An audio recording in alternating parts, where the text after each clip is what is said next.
The cities of Los Angeles and Chicago are launching the biggest universal basic income programs in the country. For more on this, I want to bring in Walser Wealth President Rebecca Walser. Rebecca, you got to hear these numbers. This is crazy. In Chicago, $31 million in the budget.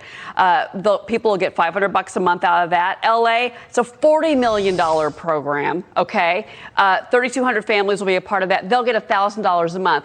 What they have to do for this money is nothing. Your reaction?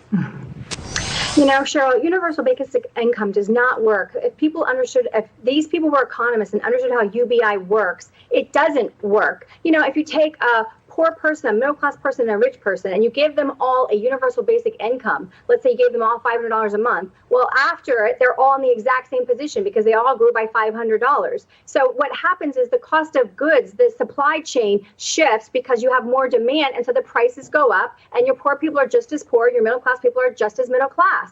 What this is a needs-based UBI, meaning it's welfare for people that are able-bodied to basically not work. And I think we have quite enough of that going on already under this AFP plan, and certainly with this new infrastructure bill that Speaker Pelosi just talked about for a while. Which is still $1.75 trillion. Anyway, Exactly. but do you think that other liberal cities will follow suit?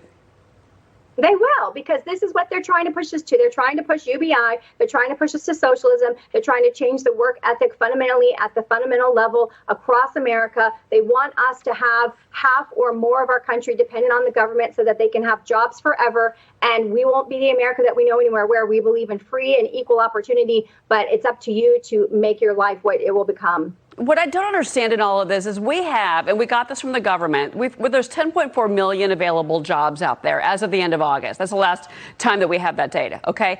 But we're incentivizing people not to work. You know, you talk about, you know, we had Nancy Pelosi on talking about this Build Back Better plan. Well, you know what? The Joint Economic Committee, and this is this new study, these are the Republicans, they say basically that government programs, policies are exacerbating this decades-long workforce exodus. You're basically paying people not to work. They're disconnected from the job market. And I was looking at some of the data from this, and that these able-bodied males that have no reason not to work just aren't, because they're collecting various types of government benefits. Yet we're still talking about another $1.75 trillion in spending. I just don't understand the logic. It's what they did. They started with $5 trillion. They cut it to $3.5 trillion. Now we're at $1.75, so it'll be more palatable to the American people, because the whole thing should be tossed in the garbage. It should be thrown away and lit on fire with gasoline. It is that damaging to our country, Cheryl. And let me just tell you, we should find it offensive to have a government law in the United States of America called Build Back Better when this is a World Economic Forum motto. This is not President Biden's presidential slogan. Go out and look in the world.